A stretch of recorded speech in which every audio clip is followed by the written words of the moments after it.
That is a rookie error pudding. Not from you, from me. Come on.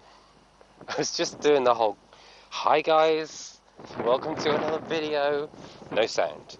I managed to pull this on the last videos as well, where I hadn't plugged in the audio box, which basically makes it impossible to hear me. But yeah, I'm trying the camera in a new spot because basically, you know, it's very windy this morning. It is 6 in the morning.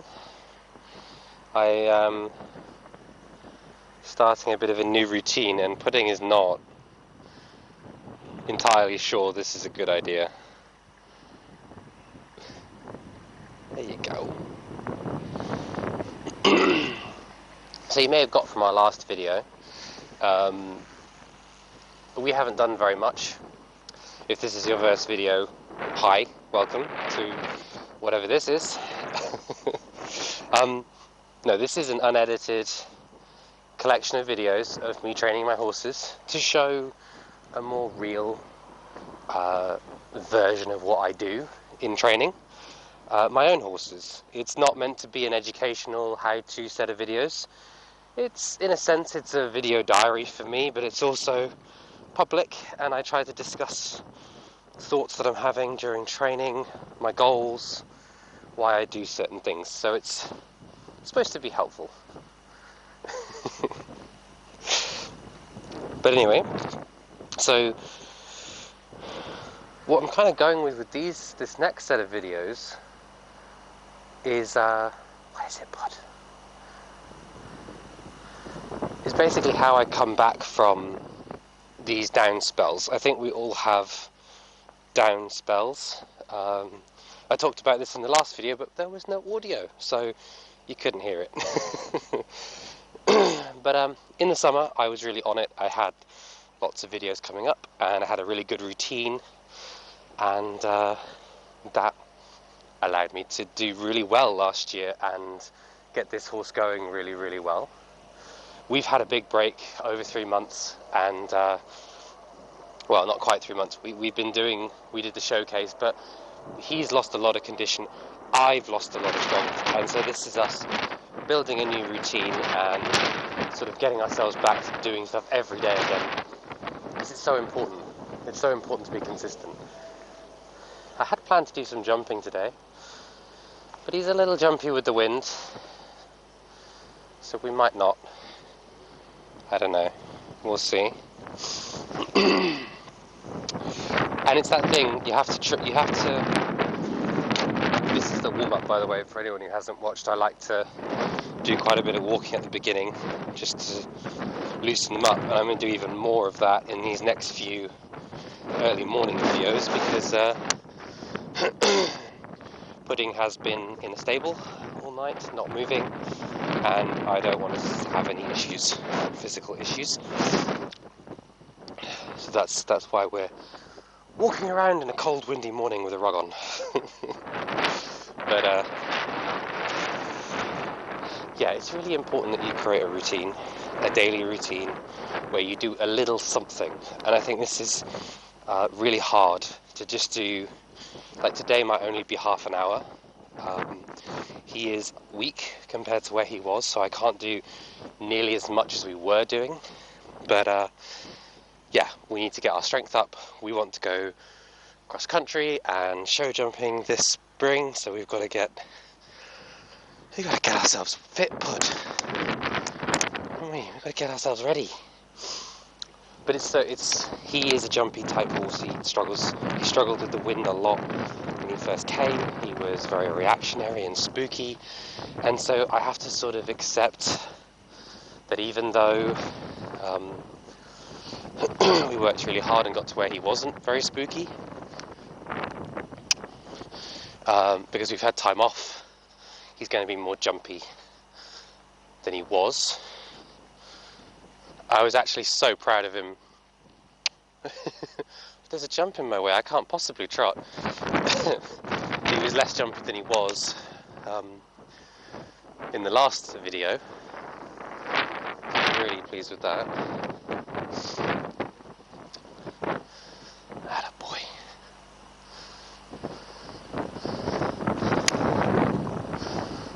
Again, this is just warm-up. We're not doing anything particularly interesting.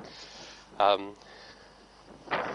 don't expect him to carry himself perfectly and, you know, use all of his muscles in the right way and all that stuff. It's just move your feet.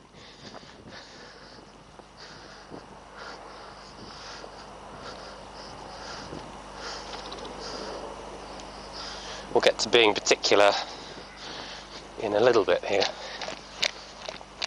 I like to run because it keeps me warm, and it's not just him that needs to get fit again.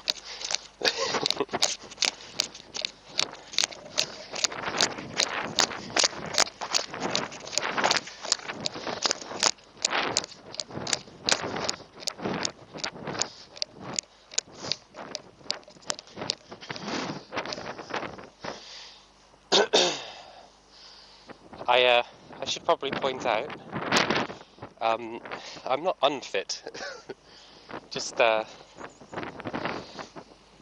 as fit as I was.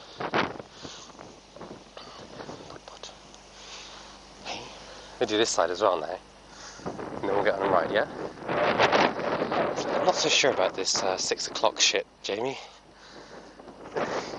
Bigger side, there we go.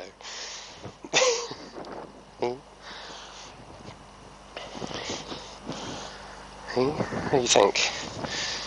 You're dragging a bit now. Getting a bit lazy on me.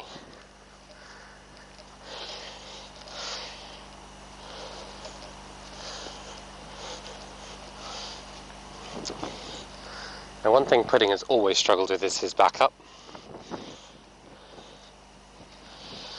I'm also sorry if these videos are a little grainy. Watching the ones back the other day, I was like, oh, the lights is a bit grainy. Maybe I'll get a new camera this year. The auto tracking camera is great, but it's not the camera that attaches to it is not the best. Better than a phone, more pixels. And I can edit the colour back, but yeah, that backup still needs a lot of work. And by a lot of work, I just mean he needs to do it. He feels comfortable going backwards, because he doesn't feel comfortable going backwards.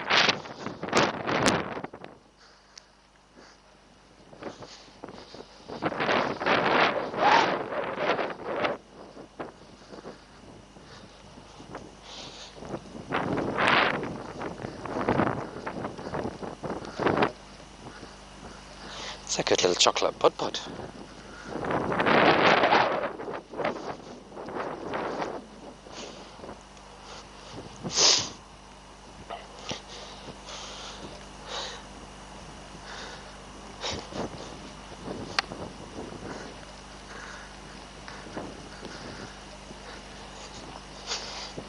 I like that he's a little lazy. I don't want him to be completely wild. That's not the goal. You know. Hi. He just feels like, I want to go back in my stable with my hay now, please. Oh, I love him. So yeah, trying out the new camera angle. For anyone who's seen my videos before, let me know if you prefer this camera angle. I don't know. I didn't like it when I did it in the daytime. Months and months ago when I first used this camera, I found that the bottom corner was the best. But yeah, one of our lights is a bit iffy. I thought this might be a better set of lighting for us. But we'll see. I'll get you dressed pretty quick, Bud, because it's cold this morning. I don't want to be messing around with a cold pony. Spend all that time making sure you were warm enough. Hey?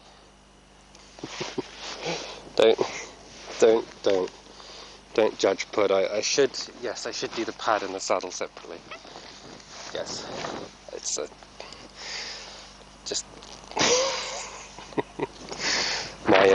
my American and Australian instructors would be crying right now. It's a terrible way to put a saddle on. Oh, it's not my fault. The pad doesn't have straps on it. Yeah, you're right. That was a perfect head shake. I will give you a sweetie in a minute. Hang on. Bribery will fix all, right? I have definitely I've noticed doing more of this high-level work. With horses that are well behaved and forgiving, I found that some of my colt starting stuff, like putting saddles on really, really carefully, I find myself going, Jamie, do that better. But I'm like, yeah, but the pad's got no straps, and if I do it the colt starting way, the pad will be all, and then I have to adjust it, and it's not an excuse. It is an excuse, but it's not an excuse. Look, it's 6 o'clock in the morning, okay? You can forgive me for being a bit strange, right? It's the first day of a new routine and I'm filming it. Give me some slack. Right. Yep. I'm gonna put some music on in the background, okay? Not very loud, just for me. Helps me focus. This one. Ready? Alright. You've had your sweeties. You treat whore. No. So naughty. Right, I'm going to go for a quick walk, tighten your girth up, and then we'll ride and you can have more sweeties.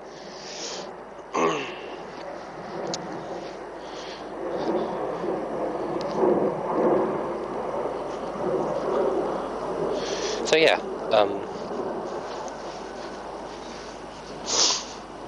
this is the first day of a new routine. My routine basically, it's not massively important, but it involves getting up early and getting out of my house, not waking my kids, getting up here and feeding the yard early, and getting on 2 horses before turnout and all that type of work, right? And so the routine for you guys is just, you probably won't notice a difference. There's probably no, excuse me, the coffee's coming back. There's probably not much, the videos are just going to look gradually lighter as it starts being so damn dark in this country. But yeah, it's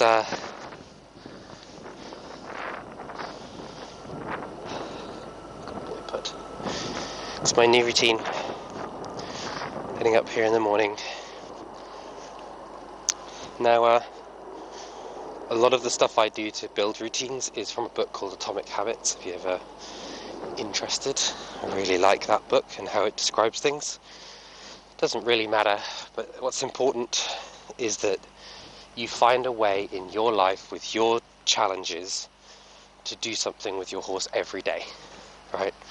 Even if it's just a little bit of groundwork, even if it's just 10 minutes, doesn't matter, you know, you will make huge changes, compounded over days and days and days, if you can find a way to do a little something every day, rather than what I was terrible for doing, and still am to an extent, is doing a massive session once a year, once a month, once a week, rather than lots of little sessions that add up. And I've discovered that more and more. I need to do a little bit less, stop trying to sort of do everything in one go, and sort of just allow a longer, slower process. But actually it's not longer because you're doing little bits each day. Something you can do in that scenario is reward yourself for doing your routine. This is like a really interesting idea, and I'm probably going to be talking a lot about building routines and having plans, because I think a lot of horsemanship is technique and skill and all the rest of it, but so much of it is just don't give up. So much of the difference between someone who struggles with their horse and someone who is a professional is at the professional rides every single day without fail, you know, where the non-professional rides once a week, but sometimes doesn't, because you know they've got friends over that weekend, and then it ends up being a month before they ride, and then the horse is really spooky, and you know, on and on and on and on and on, right? And I know this because I've done that. I'm not sitting here pretending like I'm some sort of saint. God no. You know, I'm sitting here saying I know this because I've lived it. I've done it, and I've watched my horses decline as a result. I've even done it this year. And this is me on the first day of a new routine. My last video was not part of my routine. It was just like let's see how Pudding's doing and see what he's up to. Come here, I cannot get your mane to behave. Monkey. Like, we were just doing a let's see how he acts, let's see if he's, you know, what he needs to work on to improve. It's the bushes. Not the bushes. And the main thing I found was that he just feels really weak. You know, he feels really he needs to develop some muscle again. That's the main thing. Today in the wind are a bit more jumpy. Again, I think when you feel weak, you feel more nervous. You know, human or horse. I think if you don't feel strong, it's hard to feel brave. You know, if you feel physically weak, it's hard to be, you know, facing your fear.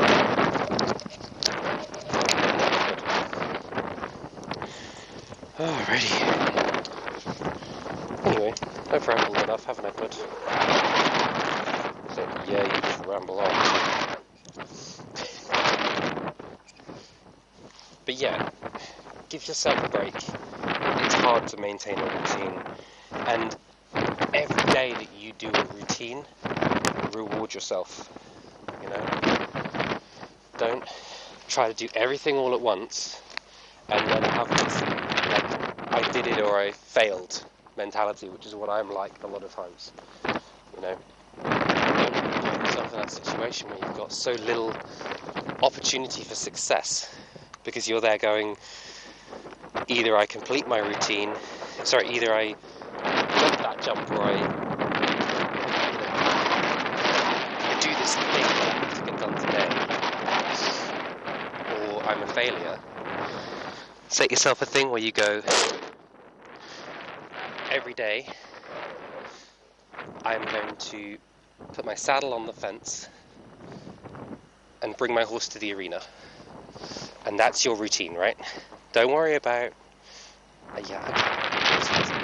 poor abused animal. Don't worry about, like, I've set this jump up today, I might jump it. Don't need to jump it. Don't need to prove anything. I've jumped way bigger than that, you know. He knows he can jump that. But if he's too jumpy, there's no point. I didn't set the jump up to jump it, right? I set the jump up because that's going to become part of my routine, is to get up at 4:30, yes, 4:30, to be setting up my camera, setting up a jump, getting my horse to before 6:30, so that I can record a video with him before 7:15, 7:30, so that I can get on the next horse before 8, which will be Ebony. Hopefully you guys enjoy watching her. And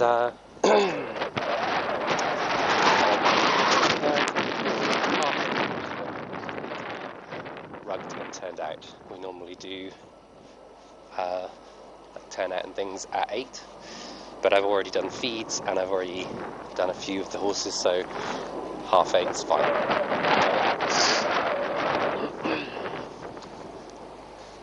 And there's a lot that, for me, with 2 kids and a stable yard that I run and everything else, there is a lot that comes with just that. Just, you know, get your horse in here and ride. And I don't, you know, obviously I want to go cross country, I want to go show jumping, I want to do dress up, I want to go eventing, and I want Pudding to do it with me, and I want him to enjoy it.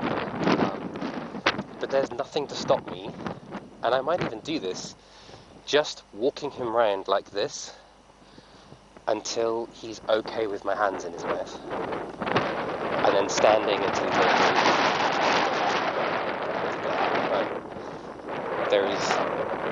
That is a really good use of my time, and yet it's doing something that we both feel good at doing, right?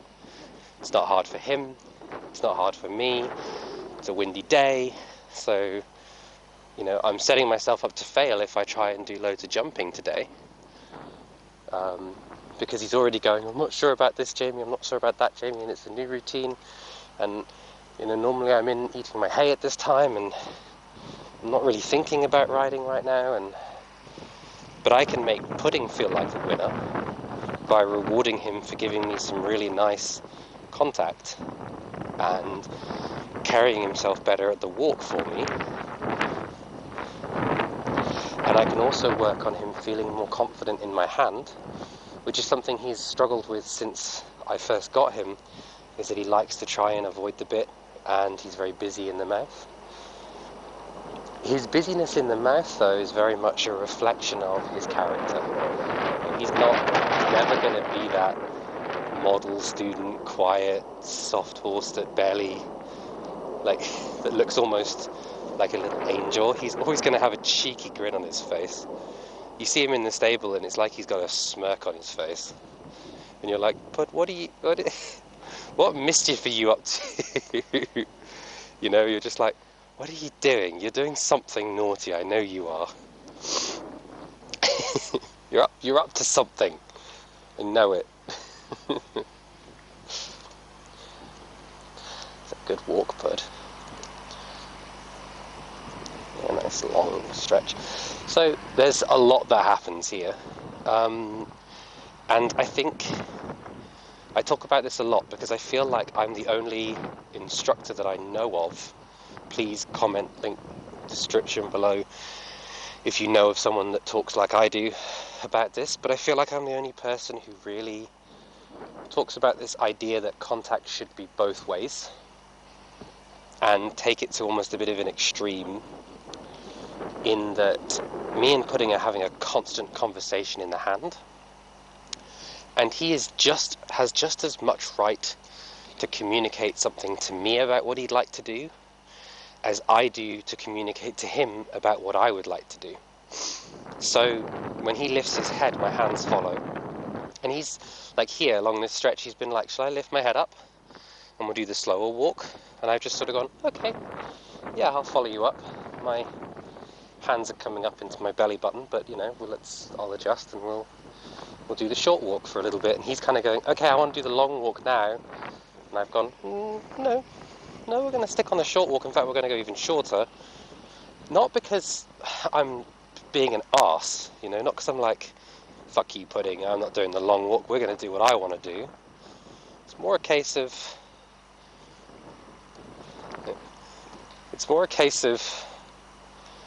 this is a complicated conversation. I just don't say yes every time to every request that he makes, and I don't say no either. You know, it's just, it's a conversation, back and forth. Good. Backup needs work, doesn't it? The backup does definitely need work. But we'll get there. You're never going to have a cowboy backup, are you?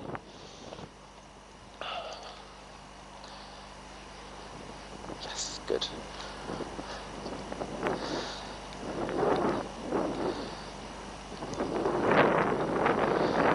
What I'm feeling with him, though, although he feels weak, what's really nice is he also feels like he's carrying himself better than he ever has. Zoe was gushing over him in the last video and how lovely his walk looked. I don't know if it's just because we haven't seen him for a while, but he just has such a nice walk, which is so nice because Puff has such a bad walk. I make it look good and we manage, but honestly his walk is his worst gait.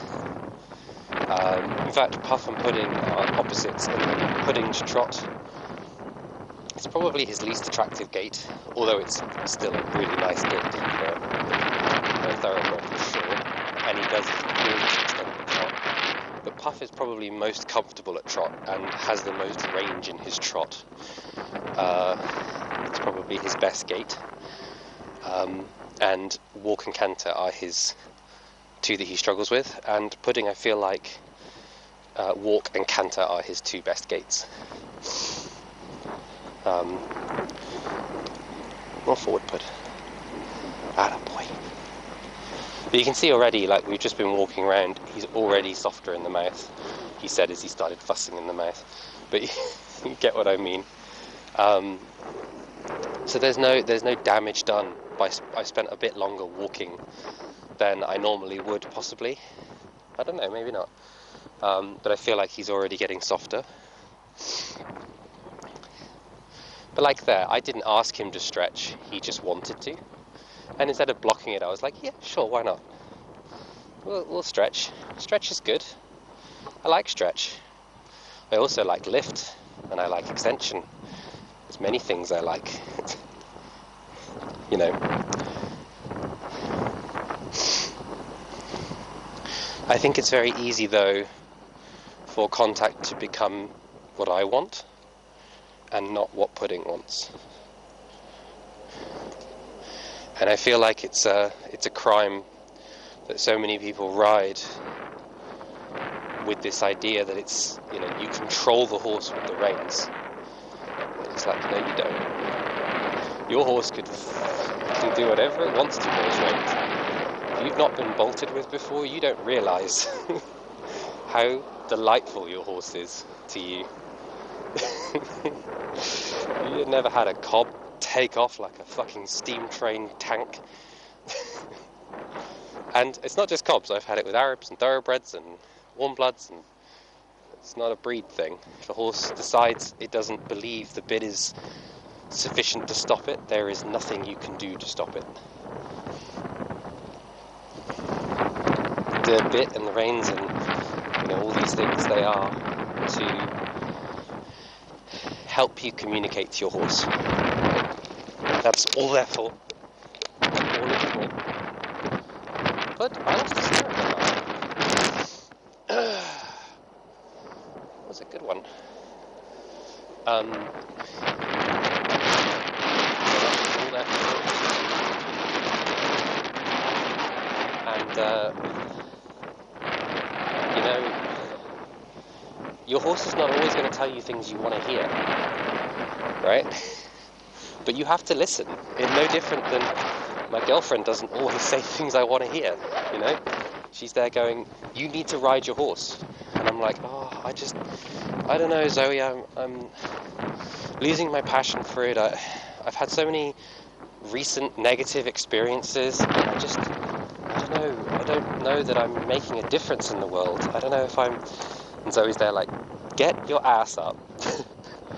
Quit complaining and think about all the people you've helped. And that wasn't what I wanted to hear. What I wanted was, oh, poor you, I know it's so hard being a horse trainer. But equally, like, I had to listen. You've got to, that's part of a partnership. That really wasn't what I asked you to do, was it? I know you were thinking about the bush, but I asked you to pivot. That's it. That's the way. And yeah, when Pudding did that big spook, there is nothing in the universe that I could have done that would have stopped him. And the best thing I can do in that situation is just go with him and just be like, okay, that's fine. It's not quite what I had in mind, but it's fine. Don't worry about it, dude. We'll come back to that. Don't duck your head below. That's it. You ready, big kid? I'll do a little bit of trotting now, hey? I kind of mentioned this if you watched my showcase piece. I mentioned this a little bit, where, like, you got to learn to trust not your horse. I think that's a misconception's not the right word. What is the right word? Misunderstanding on the part of people. That sorry, my brain is doing something there. Interesting.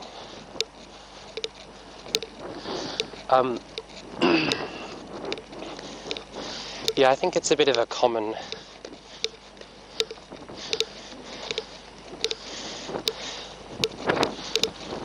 pudding. What are you doing? I have to watch this back on the video. See whether I absolutely love this or whether it's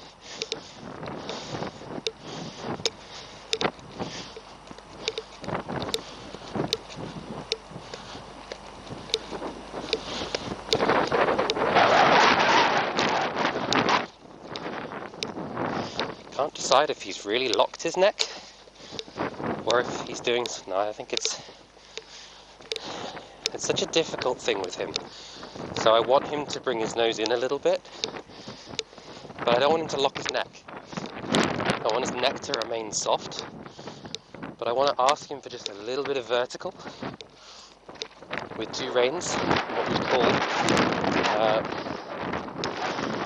soft feel, if you like. There's lots of terms for it, lots of different instructors do it in different ways, but basically I need to ask him to bring his nose in a little bit, shorten the front part of his neck. The rug fell off the fence, in case you're wondering what happened there. But he tends to, when he brings his nose in, he tends to lock up rather than soften, rather than rounding. He tends to like brace into the reins instead, and we've worked very hard to sort of get rid of that. It's something that can happen when you use draw reins and you ask a horse to round artificially. That's a boy. That's a boy. Without getting a relaxed neck first. But for me, I don't know if how many of you know me, I was the bareback and bridleless guy. Freestyle reins, getting a horse to relax type person.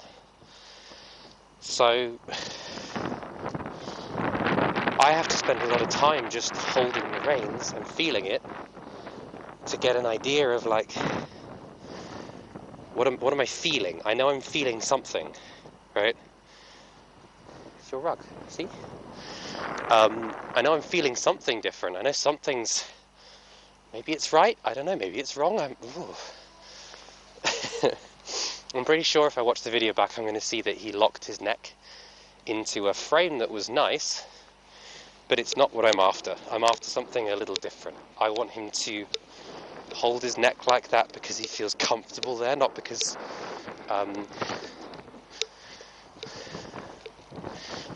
I forced it, although I'm going to ask for it with 2 reins. I want him to feel relaxed there, you know? And I'm going to get that relaxation through lateral flexion rather than through pulling him vertically. However, I feel over the past few months we've gone from getting really nice relaxed head positions with lateral flexion to now I kind of need to start asking for that vertical a little bit. But I don't want to ask and make it to where he loses the relaxation. I think that's kind of what happened there. Again, I'll have to watch the video back. That's better. That feels better. And I can kind of tell because when he's relaxed and doing it, I can move his head really easily and he's often fussing. Morning, Izzy. But yeah, when he's not, like there, he's locked, and if I forced his nose in, I'm pretty sure I'd get that sort of vacant stare without the vertical. I could be wrong. I need to watch the video back. I'm still struggle to feel these things. But yeah.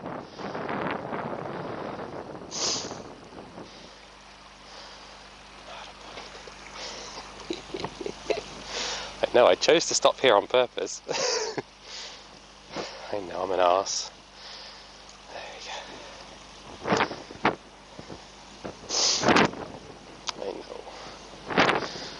It's a really nice head position.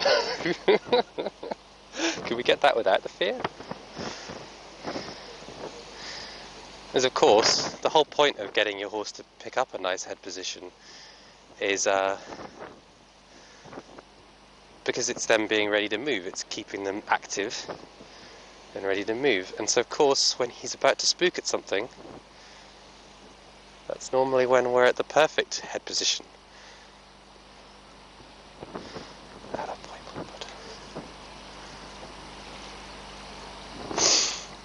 Try and do that at the end of each session. Just spend a little bit of time holding him. That's it for today, because it's 7 o'clock, and so I've got to put him away and tidy everything away. It's funny, isn't it? Because 3 months ago this was no issue. Now it's a big issue again. But we'll come back, you know. He'll feel stronger. I'll feel more confident in my abilities. It's hard for me to feel confident too when I'm unsure of myself. And yeah, I sat that spook pretty well. But at the same time, like, could have been better. And there was some points there in the contact where I was like, oof, there's my core. I can feel my core working. And we're not working very hard, so I shouldn't be feeling my core right now.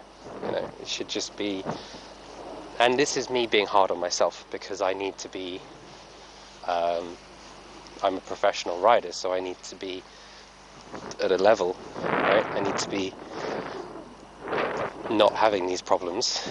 That doesn't mean as a personal rider, maybe you would be feeling your core at this point, but you'd have lower energy horses, I hope, and lower goals as well. If you have the same goals as me, you'd be saying the same sort of things, like, I gotta be so physically fit, top of my game, eat super healthy, I'm gonna work with my horse every day, and I'm gonna, yeah. So the amount of work you put in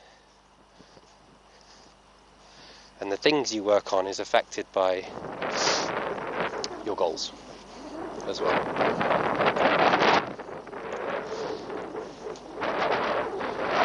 Let's see the middle of the jump.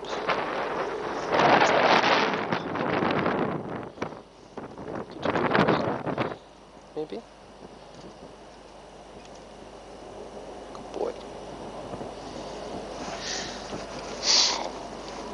Oh, right. Sweetie for the pod. Spook now. I'd struggle if you spooked right there. Little chocolate pod. Well done, my dude. He's so awesome. You see, I can, and I genuinely do. I'm genuinely pleased with him because he felt nicer in the mouth at the trot towards the end, and we got some interesting developments in flexion. Whilst I don't think they're all positive, I think we had some locking of the neck, but any change could be an improvement. It's him trying to improve, trying to adapt to me as a rider. And so anything he does that's different is like, yes, good boy, well done. And I can reward myself and him for, you know, improving, changing, getting better. It doesn't need to be, I don't need to jump everything to make my horse feel like he won. And that's what I want, is at the end of every session I want him to feel like, even if it's just because he gave me a nice flexion, I'm really proud of him.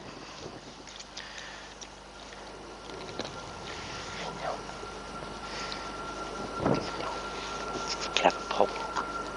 Thank you. Don't spook, because there's no girth on your saddle and it'll just flop on the floor. Such a funny pud-pud. You're a funny pud-pud. Are you pleased with yourself? Oh, good boy. Chocolate pud-pud. Are you going to lick it now? Yeah, so I hope you've enjoyed this video. I don't think it's been massively horsemanship educational, like I've done anything new that I haven't talked about in the previous video, but so much of catching up from time off is just repeating what you've already done and finding the gaps. To be honest, a lot of what we're working on was stuff we were working on before the videos ended, so I'm really pleased. It's just that he can't do as long or as much,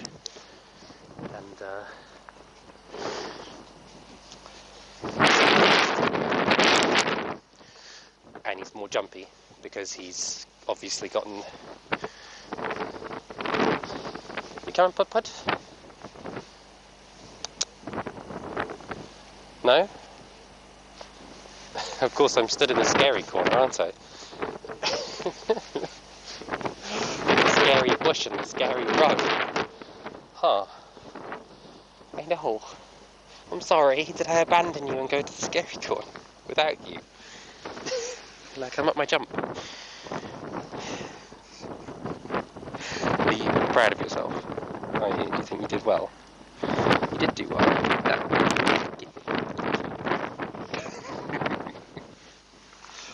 Such a character, eh? But yeah, we'll keep building up our strength. And by the way, it's not strength like... I don't think it's cardiac strength. It's like his neck is always his weakness. Don't look at my neck. Isn't it? Like, when you're doing really well, they start to bulk out. Like your shoulders. You're getting embarrassed now, pointing it out to the viewers. Huh? Anyway, like I said, I hope you've enjoyed this video today, and we'll see you tomorrow bright and early.